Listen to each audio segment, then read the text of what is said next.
So hello friends, कैसे आप सभी लोग। और आज के इस वीडियो के अंदर मैं आपका बहुत बहुत स्वागत करता हूं।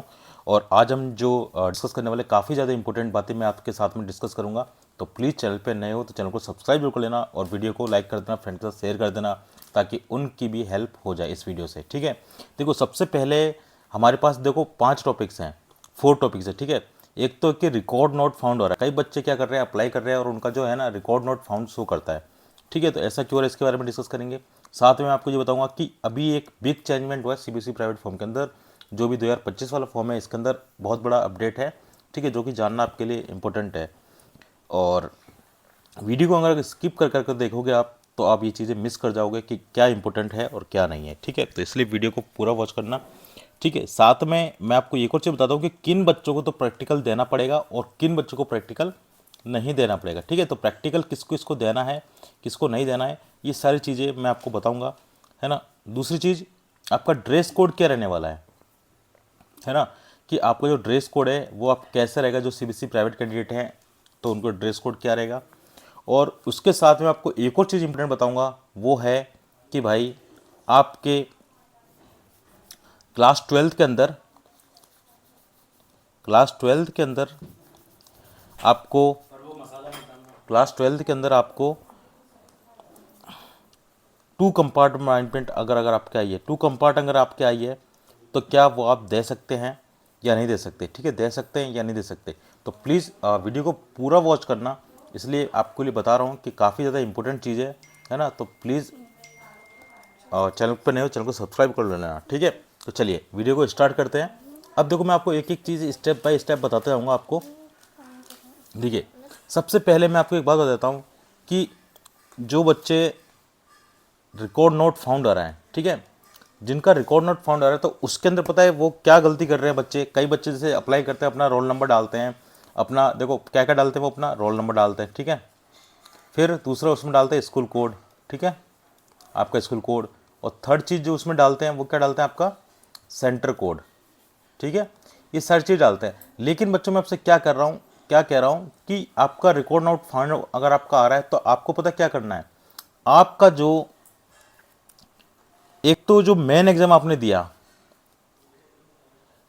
ठीक है, मेन एग्जाम जो आपने दिया ना, वो एडमिट कार्ड को आप यूज करो। ठीक है, दूसरी चीज, अगर वैसे तो 100% इससे आपका हो जाएगा। ठीक है, जो मेन एडमिट कार्ड है, और अगर कोई या फिर आप लेटेस्ट वाला जो एडमिट कार्ड है, ठीक है, जो आपने जैसे मान के चलो अभी कंपार्टमेंट एग्जाम दिया तो उसका भी एडमिट कार्ड आपके पास अलग आया होगा, है ना। तो आप उस लेटेस्ट एडमिट कार्ड से भी जो डिटेल है उसको अगर उसमें फिल करोगे तो भी आपके पास आ जाएगा। ठीक है, तो रिकॉर्ड नॉट फाउंड आएगा उसमें, है ना। तो इसलिए मैं बोल रहा हूँ, तो आप क्या करें, आपको जो रिकॉर्ड नॉट फाउंड वाली जो प्रॉब्लम है ये खत्म हो जाएगी।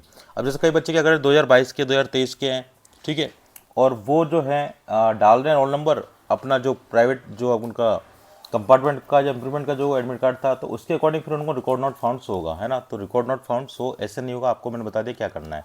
ठीक है, दूसरी चीज़, बिग चेंज क्या है। बिग चेंज भैया ये है कि इस बार 2023 और 2024, ठीक है, इस बार 2023 और 2024 वाले जो कैंडिडेट हैं, ठीक है, वो क्या कर सकते हैं, अपना एडिशनल सब्जेक्ट चूज कर सकते हैं। क्या, एडिशनल सब्जेक्ट। ठीक है, जिन बच्चों को अगर अपना कोई एडिशनल सब्जेक्ट अगर चेंज करना है ना, तो वो चेंज कर सकते हैं। लेकिन एक बात ध्यान रखना, इसके अंदर चीज़ है जो आपको जानना काफ़ी ज़्यादा ज़रूरी है, वो ये ध्यान रखना है उनको कि भाई जो एडिशनल सब्जेक्ट आपके ऑलरेडी है ना, उसको आप नहीं ले सकते, उसकी प्लेस पे किसी और को लेना होगा। और एडिशनल सब्जेक्ट का मतलब होता है कि ऐसे सब्जेक्ट जिनके अंदर प्रैक्टिकल नहीं हो। ठीक है, जिसके अंदर प्रैक्टिकल नहीं होता ना, केवल वही सब्जेक्ट आपके एडिशनल में ऐड होंगी। तो 2023 वाले बच्चे भी इस चीज़ को कर सकते हैं और 2024 वाले बच्चे भी इसको कर सकते हैं। ठीक है, लेकिन जो कैंडिडेट 2024 वाले हैं उनको एक बात याद रखनी है, उनको ये बात याद रखनी है भाई कि, ठीक है, उनके लिए इंपॉर्टेंट बात ये है बच्चों कि जैसे मान के चलो 2024 कैंडिडेट है और उनके पास है 5 सब्जेक्ट। ठीक है, 5 सब्जेक्ट हैं, है ना, और एक बच्चा है जिसके पास 6 सब्जेक्ट है। ठीक है, तो 6 सब्जेक्ट वाला और जो 5 सब्जेक्ट वाला है, ठीक है, तो जिसके पास 5 सब्जेक्ट अगर वो अपना एडिशनल ऐड करना चाहते तो वो ऐड कर सकते हो। जिसके पास 6 सब्जेक्ट है ना, तो वो उस सब्जेक्ट के अलावा ऐड कर सकता है, उस सब्जेक्ट को सेम सब्जेक्ट को ऐड नहीं कर सकता, ठीक है। लेकिन कंडीशन क्या है, पास होने चाहिए आप, है ना। अगर आप पास हो तो ही ये चीज़ आप कर सकते हो, अदरवाइज आप नहीं कर पाओगे, ठीक है। तो आपको पास होना जरूरी है।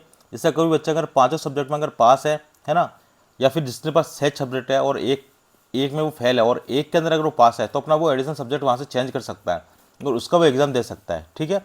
जैसे 6 सब्जेक्ट में से अगर 5 सब्जेक्ट के अंदर पास है और उसका जो एक एडिशनल सब्जेक्ट में जो चला गया है, उसको वो हटाकर कुछ भी चेंज कर सकता है। और आपको पता है कि एडिशनल सब्जेक्ट के अंदर कई बार मेन सब्जेक्ट भी चले जाते हैं आपके, जैसे कि मैथ्स हुआ, है ना, आपका फिजिक्स हुआ, केमिस्ट्री हुआ, ये सारे भी आपके एडिशनल में चल जाते हैं, तो वहाँ से हटाकर उसको आप चेंज कर सकते हैं अगर आप करना चाहें तो, ठीक है।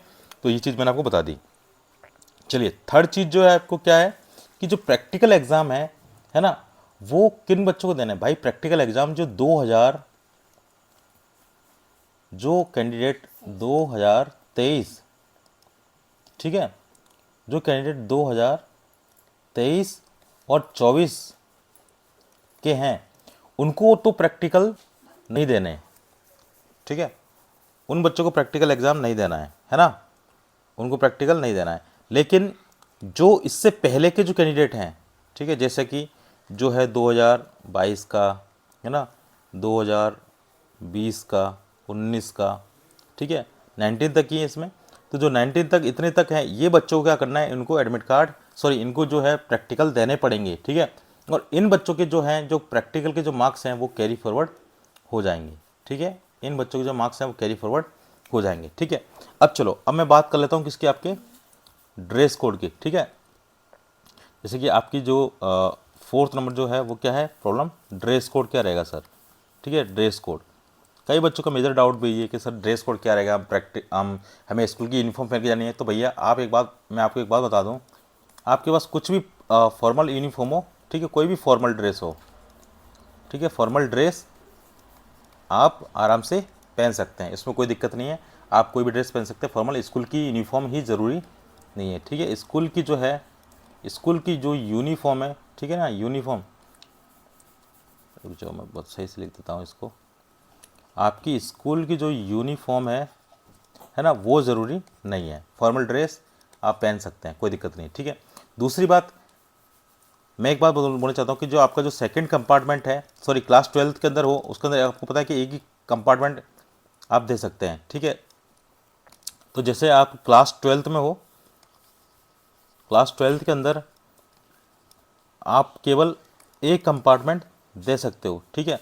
लेकिन मैं क्या चाहता हूँ कि क्लास 12th वालों को कम से कम इस प्राइवेट फॉर्म के अंदर 2 कंपार्टमेंट एग्ज़ाम देने का चांस मिलना चाहिए। क्योंकि देखो, जब आपका जो पेपर जब जुलाई में होता है ना, जैसे कंपार्टमेंट जब फाइल आती है, तो उस दिन तो क्या होता है, सारा एग्ज़ाम एक ही दिन होता है ना।